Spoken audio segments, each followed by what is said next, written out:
What up, what up, what up, what up, what up? We are live. It is episode 31 of the Claims Recruiter Office Hours weekly live stream. I'm your host, Josh Fisher. Thanks so much for tuning in. Hope you're having an awesome Tuesday so far. Looks like the chat is up and running. We are rocking and rolling.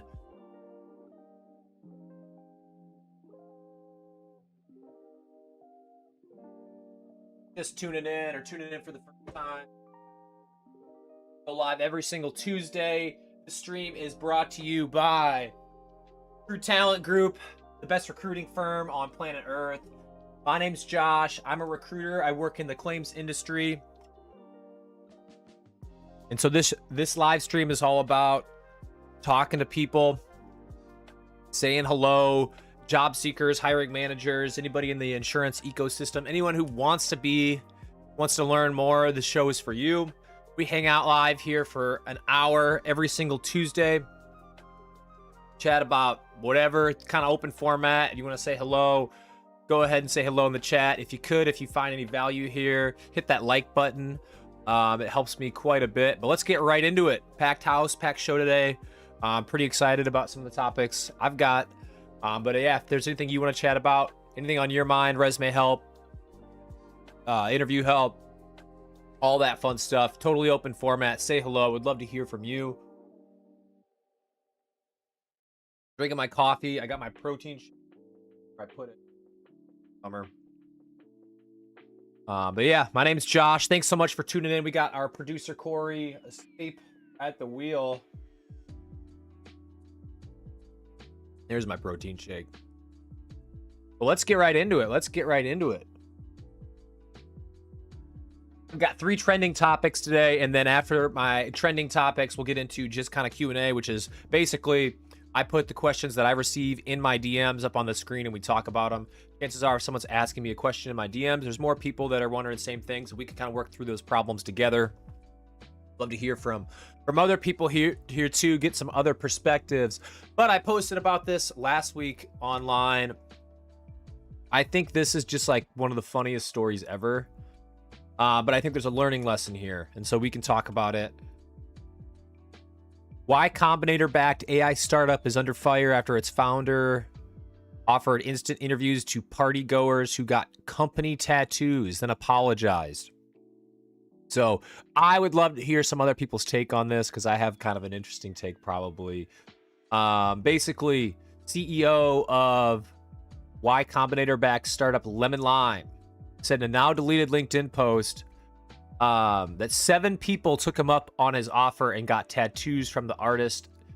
So this guy had a party. Basically, he got funding, he got backing. He had a party where he invited, I don't know who was invited, but people who were working for the company, but also a group of people who did not work for the company.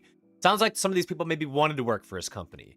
At this party, Jordan hosted a tattoo artist, and he said anybody here who gets a tattoo gets an interview for our company. It is unclear what exactly the tattoo that he requested to get was. However, from people that were there, apparently 7 people got tattoos. 6 of the 7 people got the company's logo tattooed on their body. And the internet was outraged. He deleted the post on LinkedIn and made an apology post. And here we are. So I think this is hilarious on one hand, but I think the outrage on the internet is probably fair. I want to hear from the 7 people who actually got these tattoos. So one of the people that got the tattoos said that she did not get the company logo, but the other 6 people did. And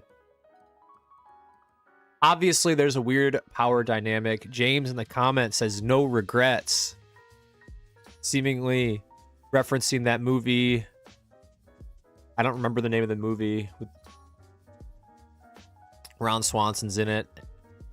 No regrets. But yeah, I think it's kind of hilarious. I think that the 7 people that did it probably don't care. I think there's a lot of outrage on the internet probably. Should this guy have done this? No. Obviously not. What's your take? Is there a company out there, James, that you would get tattooed on your body? In response to this, I posted on my personal Facebook that if anybody gets a Crew Talent Group logo tattooed on their body, that they would definitely get an interview. I do stand to that. However, we're not hiring. But you know, I think it's interesting. I think there's a power dynamic in an employer and an employee or candidate type of thing, and that it's really important for companies to realize this. I think this is kind of a exaggerated, crazy scenario where you have a weird kind of startup mentality. Not weird, but you know, it's a different world in the tech startups of Silicon Valley, and some of the things they're screening for in interviews or they're looking for in this stuff is culture based. And that's not wrong. I think this is maybe the wrong way to go about it. But they want a different breed of people that work there. They don't want 9-to-5ers. They don't want they want crazy people. And that's one way to screen for it. So that's what I want to know is there a company that you would get a tattoo of? Is there a company that you would get a tattoo of for an interview? There's probably a couple. I don't have any tattoos, but there's probably a couple for me.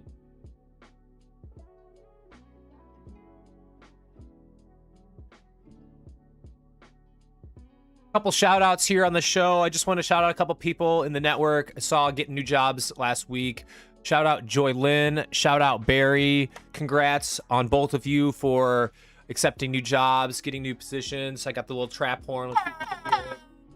I want to hear from you winning. I want to hear you winning. If you're listening to the show, if you're out there tuning in, appreciate you joining me for the Claims Recruiter Office Hours weekly live stream. But I want to hear from you. Tell me your wins. Get them DM to me. Get them shouted out live on the show. But yeah, shout out Barry. Shout out Joy Lynn. Both got awesome new jobs. Both awesome people. So shout out to you guys. Congratulations. And we're going to keep moving right along.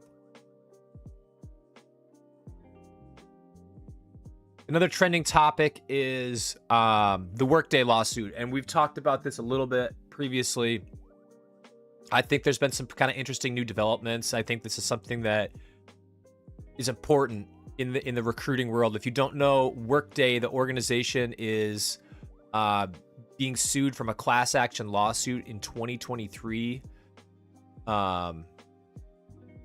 by someone who basically is arguing that Workday's applicant screening technology discriminated against him based on race, age, disability, violating the Age Discrimination Act. We all know that it's illegal to discriminate based on, certain protected class age, race, disability, religion. You cannot not hire somebody because of their age. You can't make hiring decisions because of someone's disability. And so this person is suing and now is a class action lawsuit in California against Workday. Workday is a company that builds technology platform software, mainly HRIS systems. And that's what they're really known for, is like HR platforms. And they've basically built a bolt-on recruiting ATS platform because it makes sense, for them to go together. I'm going to tell you from firsthand, as someone who's used this and someone who's worked with other people, other HR professionals who have used Workday. And I guess if you're tuning in, if you use Workday, I want to hear from you. I think Workday is a really good HR software and a really bad ATS software, right? That's what they're made for, the HR function, and they just kind of built out the ATS because it makes sense for them to go together. This person is suing, saying that basically the AI data or the Workday, the platform, the software Workday, discriminated on them because they applied to over 60 jobs online and were immediately rejected, or very quickly rejected. And so there must have been race or age, I guess, is basically what this person is saying. from what I'm reading. He'd been passed over for more than 100 jobs at companies. Projections were often immediate or middle of the night. They were automated. So if what he's saying is true, he definitely has a case. There would be merit to this lawsuit. I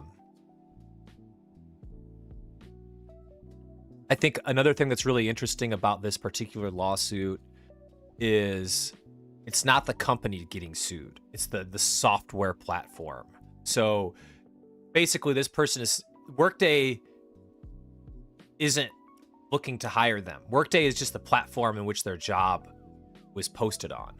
So this guy is suing employer discrimination, but he's suing a company that he wasn't applying to work for, which I think is kind of a red flag to any other company out there who is developing software. They need to now consider this, right? That's the big takeaway for me right now is the courts are hearing lawsuits in the state of California against the software and not even the employer. And so if you're one of the million competitors out there that's creating an ATS, because there's tons of them, they're in my DMs every single day, you could get sued for this.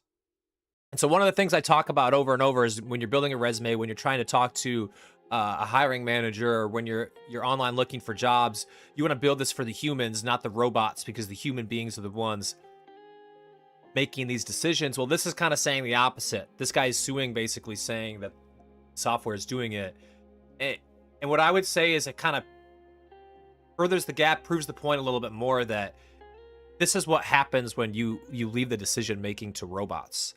This is what happens. And I'm not even saying that I think that Workday did this, because frankly, I've used their system. I don't think it's even sophisticated enough to do something this good, especially in 2023. I think it'll be really interesting to see what happens, where this goes. I'm really intrigued, and I'll be following this really closely to see what comes out in Discovery. If they actually have AI that's screening out candidates, or what I would guess to be the case is that it's really screened out by humans. We'll see. We'll find out. It'll be really interesting. I can't wait to continue to kind of see where this goes.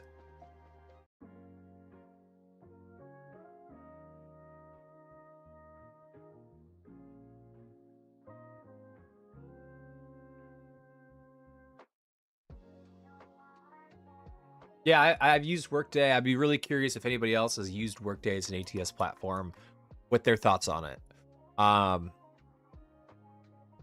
of the things I just couldn't stand about it is it was one of those companies, or it's just one of those,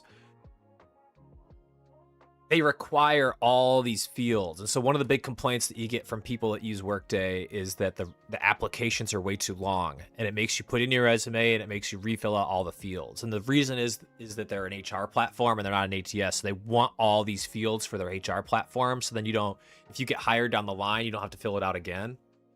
But it makes the application process just terrible. So I've never been a fan of Workday's ATS platform specifically. Again, that's not even their primary business. That's not what they primarily do. They primarily make the HR platform, and it's just a bolt-on. But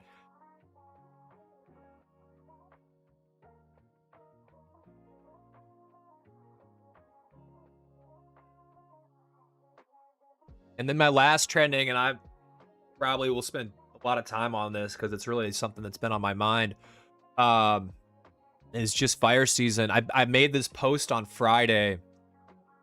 So on Friday, I was brainstorming and thinking about what to talk about on the show. And I said, we'll talk about the fire season, because it's been a really bad fire season so far, especially here in Oregon. And then over the weekend, my goodness, it's like I shouldn't have said it out loud. If you're not aware, the state of Oregon, which is where I live, I'm here in Portland, Oregon, here today. We're having our worst fire season in recorded, or I guess in the last 30 years. I shouldn't say ever. I'm not sure about that. I believe it is the 30 year, maybe ever. But we're having one of the worst fire seasons that's been recorded. We have over 2 million acres, I believe, at this point that have been burned in the state of Oregon. Just over the weekend, our neighbor Spokane, Washington, had a massive fire. And so this obviously relates to the insurance industry, because of claim volume, right? This is the type of event that has a lot of claims. So if you're a claims adjuster out there, I'd love to hear from you. Are you getting your Washington license right now? Anybody out there had any conversations about handling Washington claims yet? Really curious to hear. This is from Facebook, NBC News. I think one of the drone companies went out, did some aerial imagery, and so here's some of the impacts here in Spokane. Whole neighborhoods destroyed.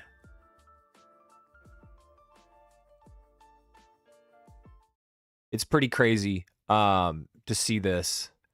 I mean, this is a town of like 240,000 people. Major town in Washington. 65,000 people have been displaced so far from this fire. They've evacuated 65,000 people. They're, as of yesterday, it was 0% contained. I should look this morning and see where it's at. The winds on this side of the state were whipping last night. We normally don't get wind in Portland. We had some major wind coming through yesterday. So today in Portland, again, this is not near me. This is Spokane's a ways away, probably 4 or 5 hours minimum, maybe more. But it's on the eastern side of Washington. But yeah, 65,000 people displaced. 700 structures have been destroyed. That's what they said. Yeah, 700 right here. Tens of thousands of flee to safety. I would imagine that we will have, in addition to these claims, a lot of smoker claims, a lot of smoke damage claims. My adjuster friends have already joked to me about PAs. You know, it'll be a big legal environment, and that's a big thing with smoke claims. And again, if you're an adjuster tuning in, I'd love to hear from you. What your thoughts on all this is. If you've worked fire claims before, what the different fires that you've worked looked like. So drop it in the chat. But yeah, a lot of arguments happen and lawsuits happen over smoke damage claims because it's a difficult thing to prove, right? And it's a difficult thing to evaluate if your house has smoke damage. And so those claims can be really nasty. Those claims can be tough. There's times where things are really damaged by smoke. But yeah, obviously a lot of claims will be happening. Thoughts and prayers to anyone who's affected by any of those fires. It's terrible to see. I mean, that's people's homes. Nobody was injured. Nobody was killed or anything. So thank God for that. But it's just terrible to see people losing things. So I guess it's a good reminder. Take a video of everything in your home. Take a video of your possessions. You never think it could happen to you. Again, thankfully, all those people were safe. Shout out to the law enforcement. Shout out to the firefighters. Shout out to the wildfire fires, the forest fighters. These people are working round the clock. Hundreds of people. Huge operation. We're still seeing a ton of fire out here in Oregon. As I look out my window behind me, it's super smoky here. It almost feels apocalyptic. I can't speak. Apocalyptic. Yeah, apocalyptic. Yeah, it's terrible. It's sad. The air quality is kind of messed up. The apocalypse. No, it's not the apocalypse. It's just Central Oregon is on fire. And then last fire, and then we'll get into it, is another kind of interesting insurance deal. I'll be really curious to see where this one goes. Yet another fire. So while all those fires are going on right here in Portland, Oregon, 2 blocks away from where I used to live about a year ago, this building lit on fire. So this is the Centennial Mills building in downtown Portland. Literally a beautiful sunny day on Sunday, and this building lit up. I drove by, or I rode my bike to it yesterday. Really curious. So obviously vacant properties. You can kind of look and see the windows all broken. This was vacant. Um, yeah, I mean, again, like the insurance stuff and seeing this and thinking about this. Um, they're trying to develop this property. They're having poor time doing it. You know what? It's going to be a crazy claim, right? We got this building on fire. Okay, now we have this building about to collapse. It's still up right now. It's if you go down in Portland, it's smoking. They have like 4 blocks taped off, and the railroad track is across the street, so there's no railroad traffic. And so I wonder what kind of claim this looks like. Who's paying for what? This building's got to come down. I would imagine the next like 2 days. So I don't know. Weird stuff happening, but I would love to talk to the adjuster on this claim. I would love to interview the person who, 2 years from now, we can make a documentary about this claim. But insurance companies certainly not happy about it. It hasn't come out yet what caused the fire. There's a lot of speculation about things that sometimes happen in vacant properties, especially maybe in this city, causing to some sort of destruction. So we don't know yet. We'll still wait to see, but yikes. I'm curious how all that works if you're the claims adjuster. So if there's a railroad track across the street, this building lit on fire, and the railroad is all done, they can't go. What kind of subrogation or like insurance policy? Because the railroads those companies are losing, I would imagine, lots of money. Like downstream effects of that railroad being closed. I don't know. And who pays for that? Those are my insurance claims adjuster questions of the day. That's what we're doing. We're vibing out, talking about fires, I guess. Let's get back to it. We'll get back to the regular, normal part of the show, the open-ended QA hangout time. Again, I got topics that I can talk about and vibe out and discuss here on the show the next couple slides. If you have something that you want to talk about, if you're searching for a job right now, if you're struggling with something and you just want to brainstorm it, that's what the show's all about.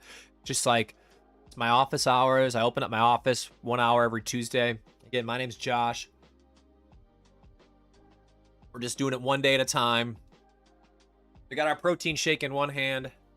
Protein shake in one hand. Got a smile. That's what the bartenders are supposed to do when you shake it.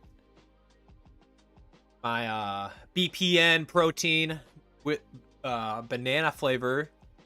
The best flavor. The OGs know. Got some creatine in here. Got some yogurt. Got some milk.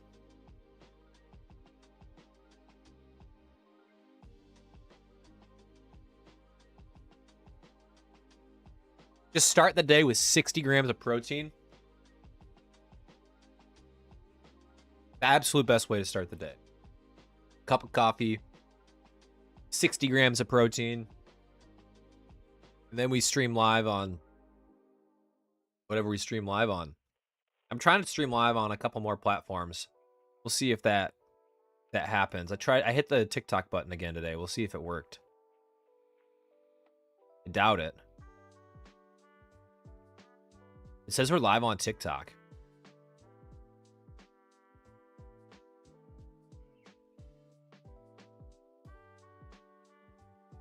It says we're live on TikTok. Let's go. Okay. Cool. Cool. Well, shout out TikTok. I guess I got my TikTok live chat up now too. We're rocking.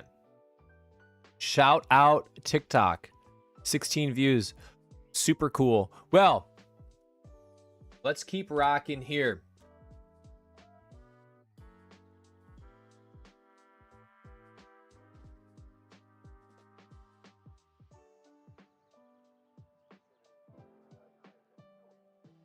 So last week, I spent $500 on Indeed.com. And so I hear a lot from job seekers about how terrible their experience is on job boards. And so it's something that I'm really interested in. because as someone who is recruiting people, I have used these job boards, and I want to talk about my perspective as a recruiter. And what I want to say is I'm having the same experience that job seekers are having. It's a horrible experience for me.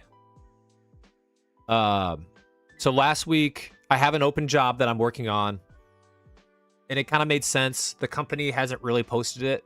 A lot of times companies will do this. They'll post on LinkedIn, they'll post on Indeed, it'll sit for 3 months, and then they'll call me and say, hey, I really need help. And so my first idea is never, I'm going to go on Indeed.com and make a post, because they've typically, the companies have already done that. Not every time, but yeah, so this particular time, it's a geography based role.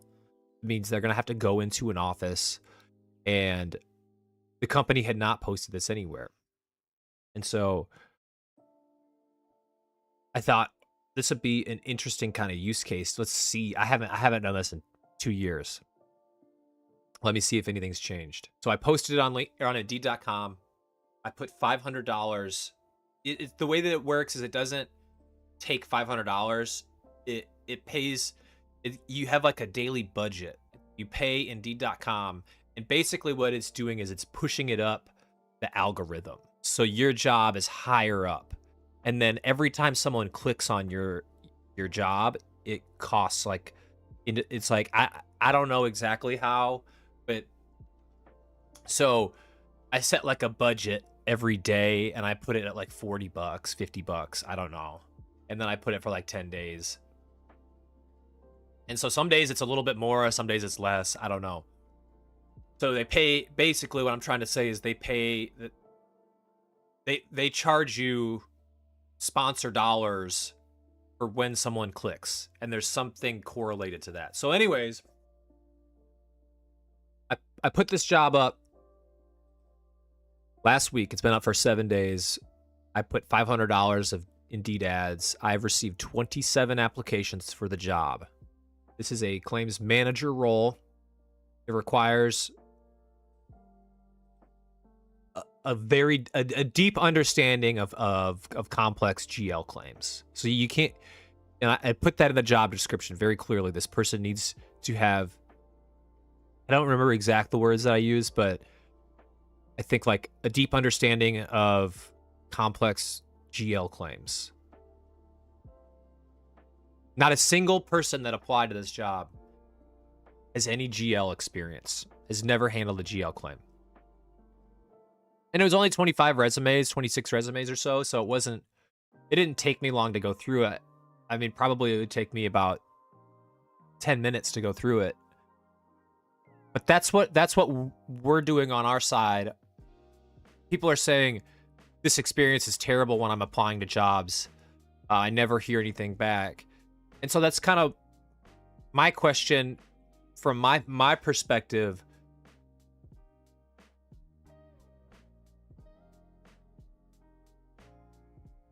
Like, people don't want to get ghosted, but I'm just, I mean, I'm the ATS auto rejecting these resumes. All these resumes look great. They're perfectly formatted. They've got, I mean, a couple of them were terrible, but for the most part, these people had professional resumes, were in good careers. I don't think they read the job description, because if they read the job description, they wouldn't have hit the apply button, because they didn't have any skills that it talked about. And so that's what's happening on our side. And I'm not saying either side, is right. And we're not even against each other. I think we're all on the same team. We want the same thing. But I can't hire somebody in a claims manager position who's never worked in the claims industry. And I just paid, a few $100s to basically look at resumes for 10 seconds and say, these are all terrible. And then I have to make a decision. Do I send them the auto reject email where the, and then, yeah, I guess I'm going to send them the auto reject email. And that's kind of what people online say. And that's what the best practice is. No one wants to get ghosted. But do you deserve a response if you apply to a job that you have absolutely no business or experience even closely related to? That's what you want, is like an auto reject email back, because that's what you're gonna get. So that's the other side of it, and that's kind of part of why. And this is a super like geographically located role in office, so I didn't think it would have a ton of. It's tough, right? The geographic part makes it difficult. So I didn't think I'd have a ton of traffic online. If that was a remote role, there would have been 700 applications.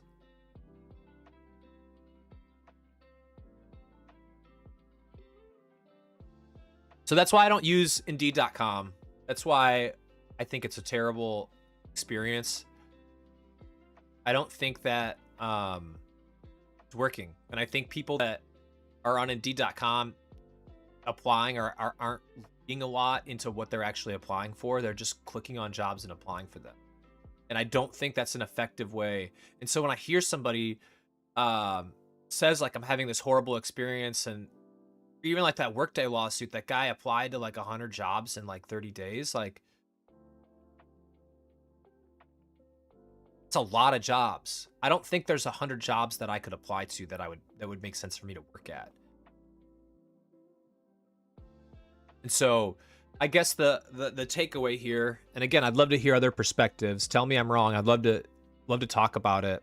But I think the takeaway here is job boards are not very effective, although there are times that they work. You know, look for things that, but really qualify the jobs that you're applying to. And then again, what's going to be more effective than being on Indeed, than being on monster.com, is going out and having real conversations with other human beings. And this is, again, is kind of the theme of the show, I guess, is the robot apocalypse, maybe. But you got to go out and have conversations with real humans. And if you're blasting your resume to hundreds of Indeed.com easy apply buttons and wondering why you're not getting hits, maybe it's time to try a new strategy. And if you're a company out there who's putting up job ads on Indeed.com and it's not working for you, maybe it's time to try a new strategy.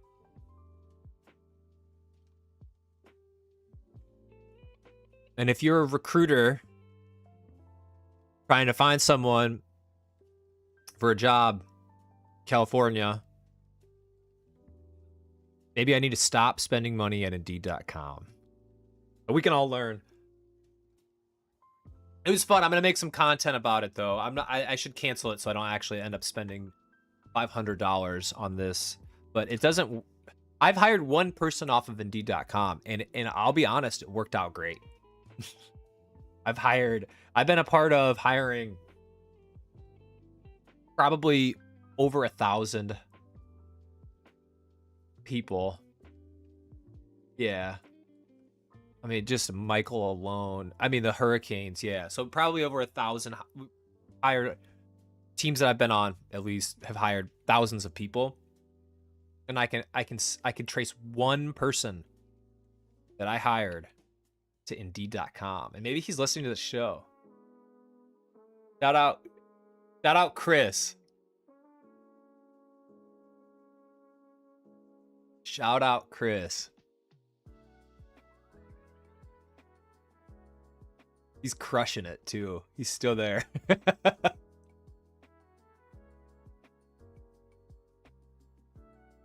19 new applications. Yeah, I gotta cancel it.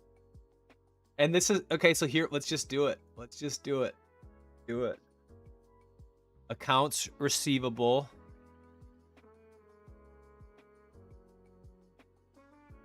Accounts receivable at a medical billing place. Again, nothing against that person, but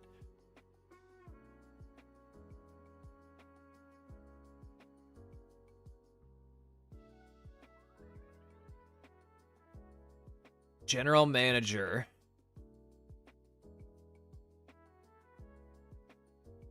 Director of food and beverage.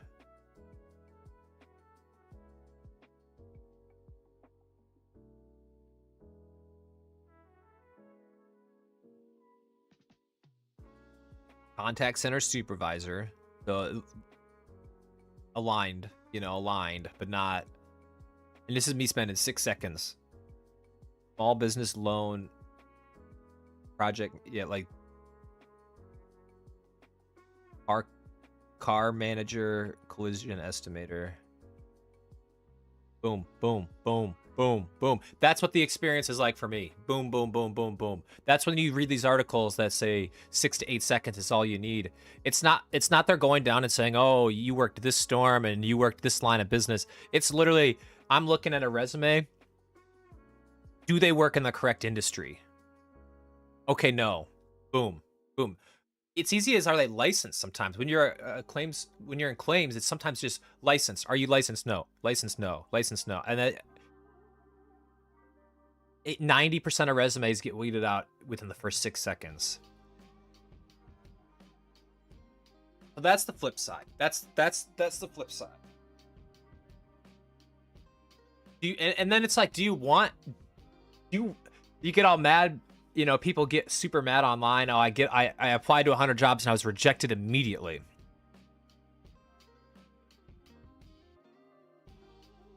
What am I supposed to do, I guess?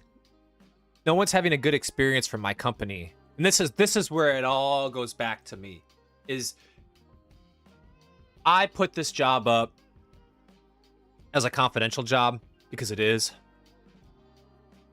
I could have put it up to my business, and I chose not to do that.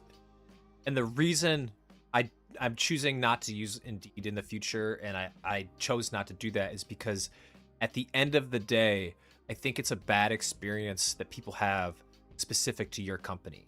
So when 1,000 people apply to your job on Indeed.com, and those 1,000 people are not even in your industry or shouldn't, they're all going to have a bad experience because you're going to send them an immediate rejection.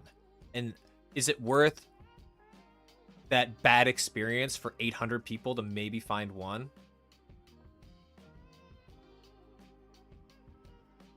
And so that's where I ask myself, do I send these people, these 26 people who have no related experience in any industry, an automated message about a confidential company saying that they didn't get the job, that they had no skills or experience related to at all?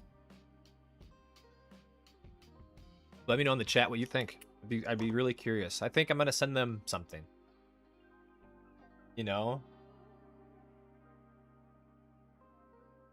I don't know. Maybe I won't. Put it in the chat. Okay, let's move on. Indeed.com. Could talk about that forever. Where do you get your resume template? I have lots of people just on comments to get a free resume template specific for claims adjusters. Head over to crewtalentgroup.com. crewtalentgroup.com. Join the Crew Talent Network, or if you scroll down right on the page, you'll see it says join the Crew Talent Network. Put your information there. It'll send you the template for free, and then I'll get you on my newsletter. If you don't want the newsletter, just hit the unsubscribe button when it comes in. I'm not offended at all. But doing these things is kind of what helps ultimately bring business to the company. So I appreciate any sort of like, engagement, comment, anything you can do. Totally appreciate it. But yeah, if you want that free resume template, head over to crewtalentgroup.com. Join the Crew Talent Network. It'll immediately send you, my ATS will immediately send you an email. On that email will be an attachment, and it'll be a resume specific for claims professionals looking for jobs. And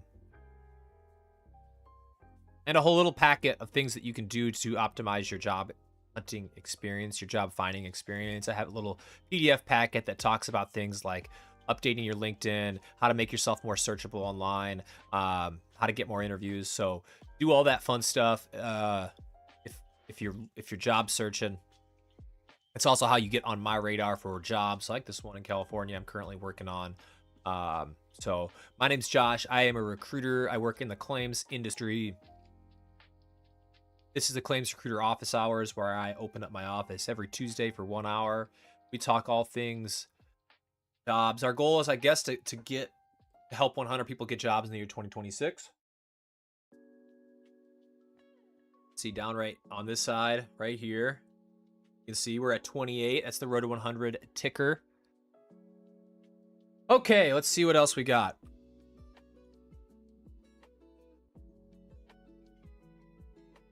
The adjuster survey, I'm really curious. I'm building a survey. I'm gonna send this survey to adjusters across the globe.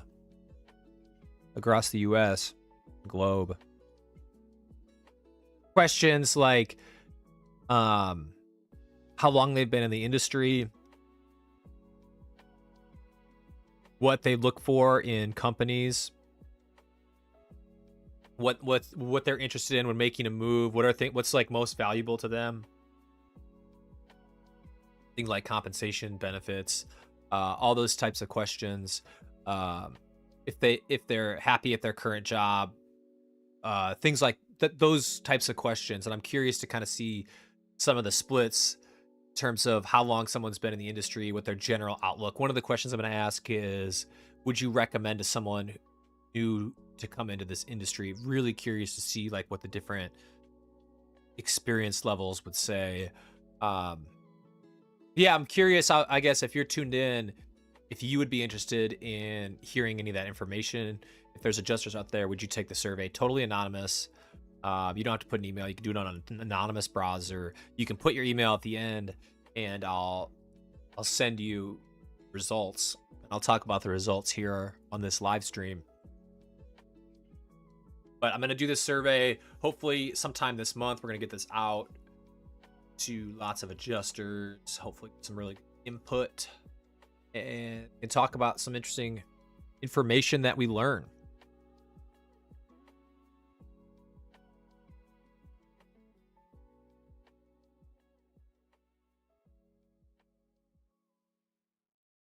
Yeah, we're still live on TikTok. That's super cool.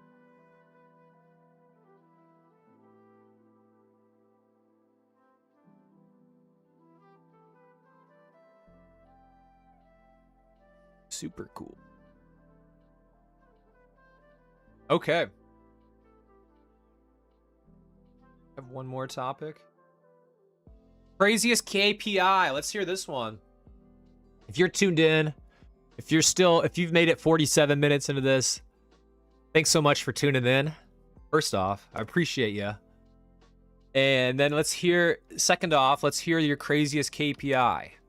So I put this in a couple different posts. Maybe I put this on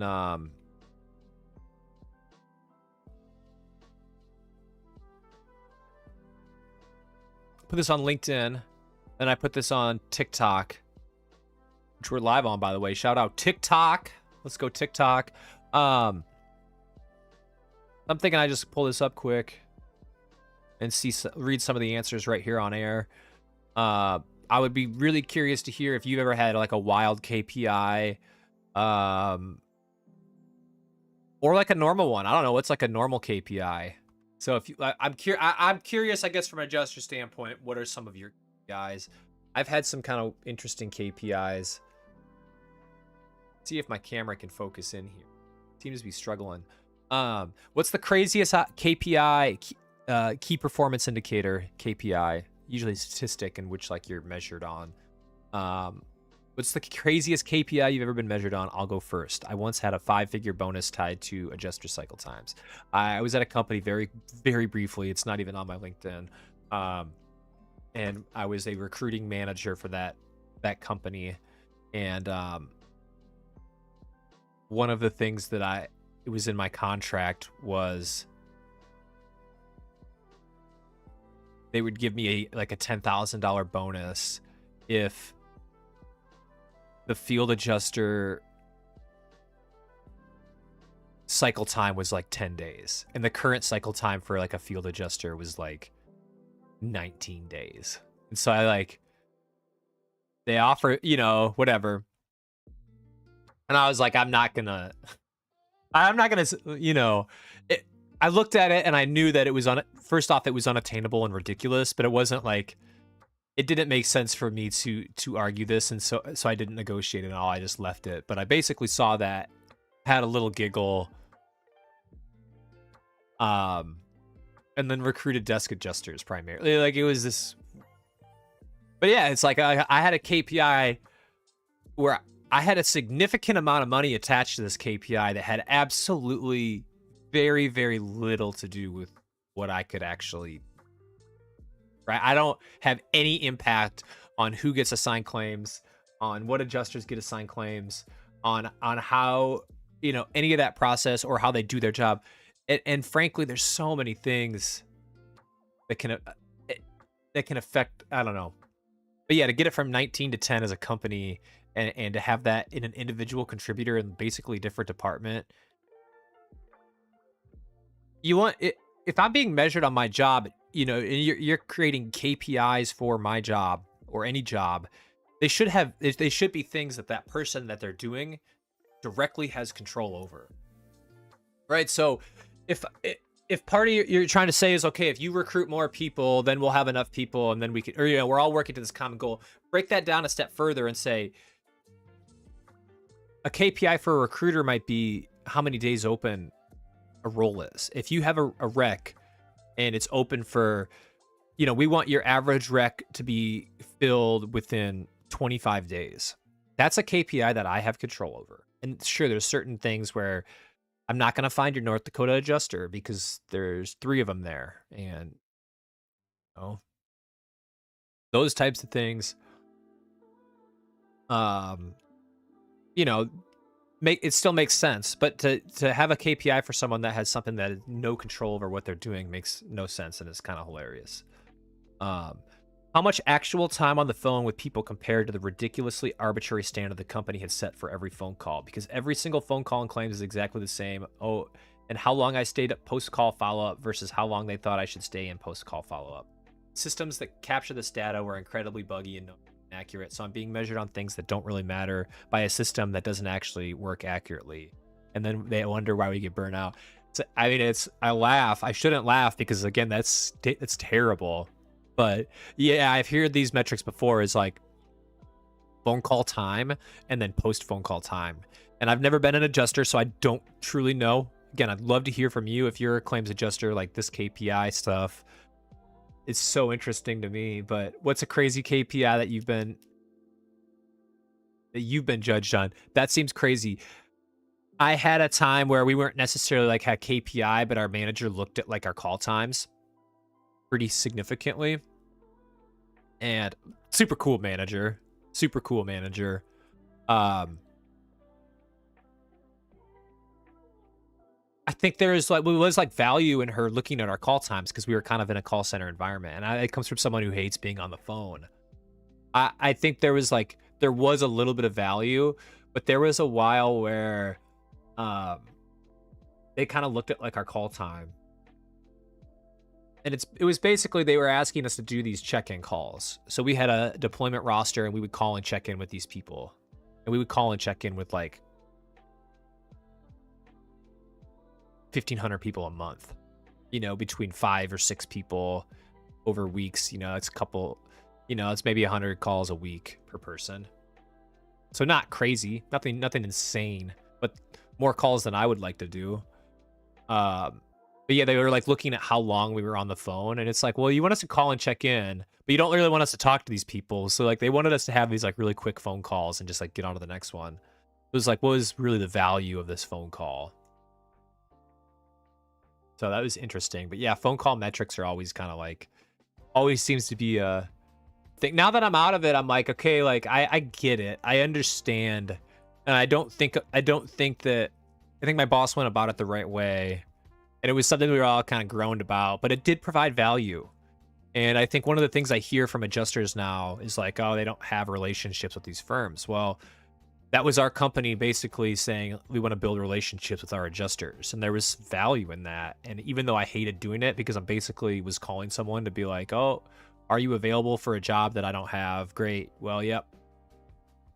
We'll call you on the next one. You know, it's kind of a weird phone call, but it allowed us to build relationships with these people doing the work. Whereas other firms, I don't think are as people oriented. So I understand the value in it. I think my boss went about it the right way. Try to make it fun. calling 1,500 people a month isn't going to be fun.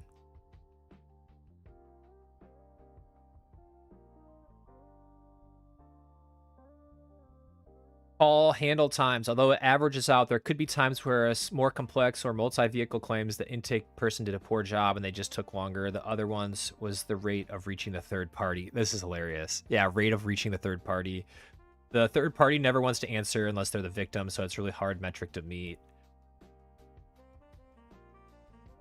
My favorite was the voice of the customer, my best metric. And this is the type of stuff where you don't see it on the news, you don't see it advertised, but you have an adjuster saying my best metric was the voice of the customer. I always got fabulous remarks and kind thoughts.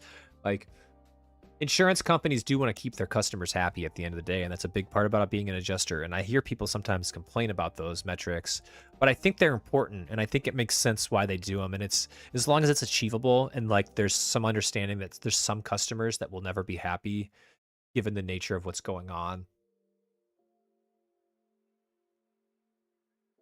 Ratio of claims signed to the adjuster versus rates claims closed. The goal is 100%, which is impossible. That's so funny. That's so crazy. I mean, it's terrible that's a metric. But it's like your closing rate will never be 100% unless you have 0 claims, which is actually not the goal of being a claims adjuster, because then the company would be wildly unproductive. So basically, in a weird way, what they're maybe measuring there is like tenure. I don't know. If you've been there long enough, then you're gonna have a higher rate. Like, that makes no sense. That's hilarious. Like, just do like time open, or like average, like from you could do different metrics to basically get the same thing, but a meaningful answer there. Kind of hilarious. What's your craziest KPI? I want to hear from you if you're out there tuned in, watching the Claims Recruiter Office Hours weekly live stream. My name's Josh. I'm vibing out here on a apocalyptic Tuesday. I got that word now.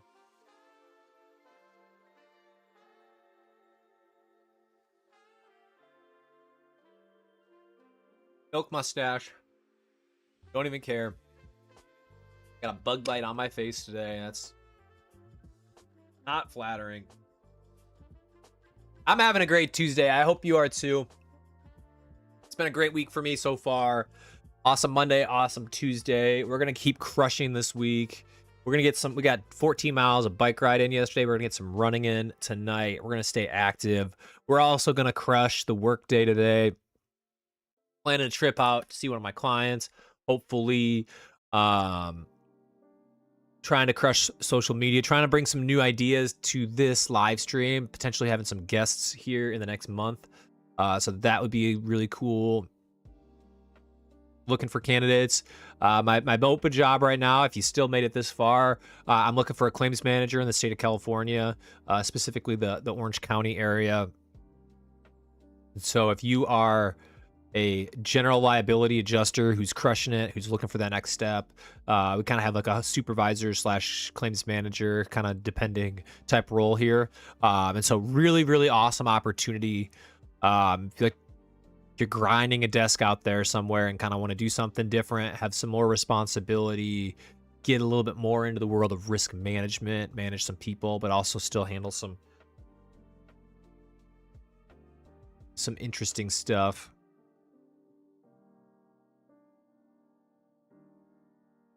So yeah, we are vibing out.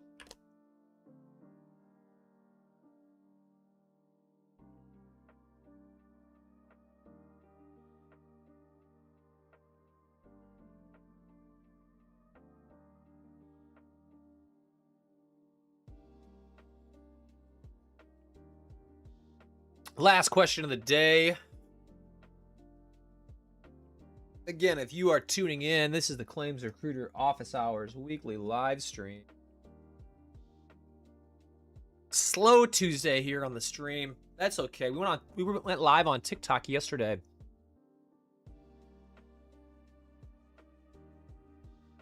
And had a pretty awesome stream there on TikTok. Check this.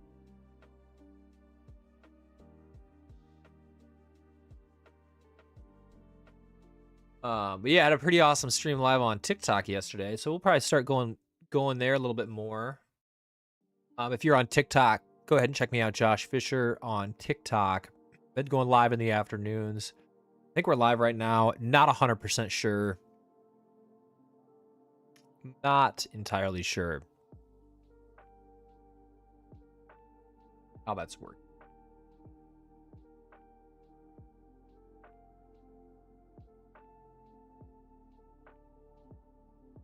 Not entirely sure. So last one, time to get licensed or to go IA. I get this sort of question all the time. It's not really the same. Those are kind of two different questions. Getting licensed is a requirement of being an independent adjuster. So I maybe should have typed this out differently, but I was apparently hastily creating the graphics. Is it a good time to go IA? It's a very difficult time right now to go independent. I would say if you're a brand new adjuster, brand new to insurance, very difficult time to go independent adjuster unless you have some connections made, unless you've got a territory or people that are already offering you work. To depending on where you live, it's a very difficult time to become an independent adjuster. Yes, there will certainly be deployments to this fire. They are not going to send new adjusters to this fire. The claims are way too complicated. You wouldn't do the policyholder justice, unfortunately. And so fire claims are sometimes just not a good learning opportunity. So I have to get in some of the chat rooms, I guess, to kind of see who's getting deployed or what the word is. I haven't heard a whole lot yet, like deployments happening, different firms get that Washington license. So yeah, if I was a new adjuster, I wouldn't be holding my breath for this particular fire. Typically, companies are not going to deploy or send newer adjusters for fire claims for so many reasons. The exposures, the dollar amounts can be wild swings, the litigious nature of smokers. Total loss fires are probably easier to handle than like a smoker claim sometimes, because it's clear it's clear what happened. A lot of times we'll hire out, like, if everything's destroyed, is a contents company going to jump in there? Is the adjuster going to do contents? How's that going to work? So those are some of the things, like with those claims, smokers can be so much more complicated than that. So that's why companies don't. You're typically looking for people with some really good experience, ideally who have handled fire claims before, but if not, have pretty deep property experience in order to handle those claims.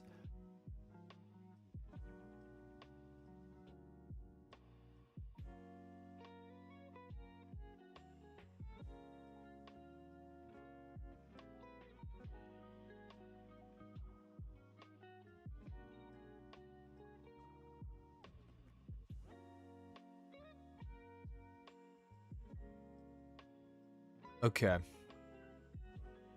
Yeah, it's a tough market right now for independent adjusters. I think the model has shifted a lot. I think there's probably more opportunity right now for people to work with some like ladder inspection companies, Ladder Now, Seek Now, Hancock. And so if I was a brand new adjuster, that's probably going to be your entry point at this given moment.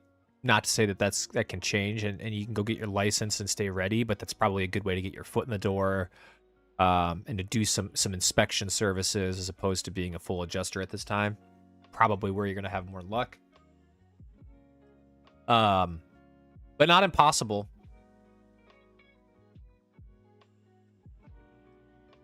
What I'm seeing from a recruiting standpoint in claims right now is commercial auto, commercial liability, general liability, product liability, all of those lines of business. We're seeing more job opportunities. I think the TPA space specific for commercial transportation is booming right now. And so there's a lot of companies that are hiring commercial auto adjusters, general liability adjusters, product liability, cybersecurity, construction defect, all those kind of more specialized lines.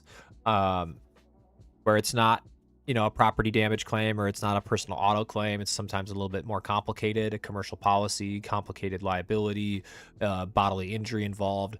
All those things, we're seeing a lot more demand for adjusters this time. It could swing back around. Who knows? But that's where I would get started if I was a brand new adjuster. Saw AmTrust just dropped a claims trainee position out of Scottsdale that's training like cybersecurity claims adjusters, and I just thought, wow, like that's a really, really cool job opportunity if you're in Scottsdale, to get trained to be a cyber liability adjuster. Really cool job opportunity. You don't see a lot of trainer positions or like entry level type positions. I would imagine it's going to be pretty competitive for those roles, but they're really cool jobs. Incredible entry level position with the big carrier. So that's a cool job. Again, that's in office in Scottsdale. So those are the types of entry level jobs you see. They're a relatively smaller carrier that some of these big carriers that have these training programs and platforms. So keep ripping. Well, that's all we got for today. It's been a wonderful Tuesday so far on this eerie, smoky, weird, kind of hot, windy day in Portland, Oregon. It's a high of 90 today. It's going to be a high of 95 tomorrow. We're going to have some whipping winds. Thoughts and prayers for everyone affected by the wildfires. We need some of those good vibes sent out here. So send us some good vibes out to the Pacific Northwest. If you're out there, we really don't need these fires. We could do without some of these fires in Central Oregon. It's not a good thing for our communities, for our firefighters. So thoughts and prayers. Thank you to the people on the front lines, the firefighters, the forest fighters, the police officers, the law enforcement, and the insurance adjusters who will inevitably go out and assist on these claims. Shout out to you. We're up to 28 with the road to 100. Our road to 100 is our goal in the year 2026 to help 100 people get jobs. So if I help you in any way, shape, or form, or if you find any benefit from this, love to hear from you. Thanks so much for tuning in. Have a fantastic week. We'll see you next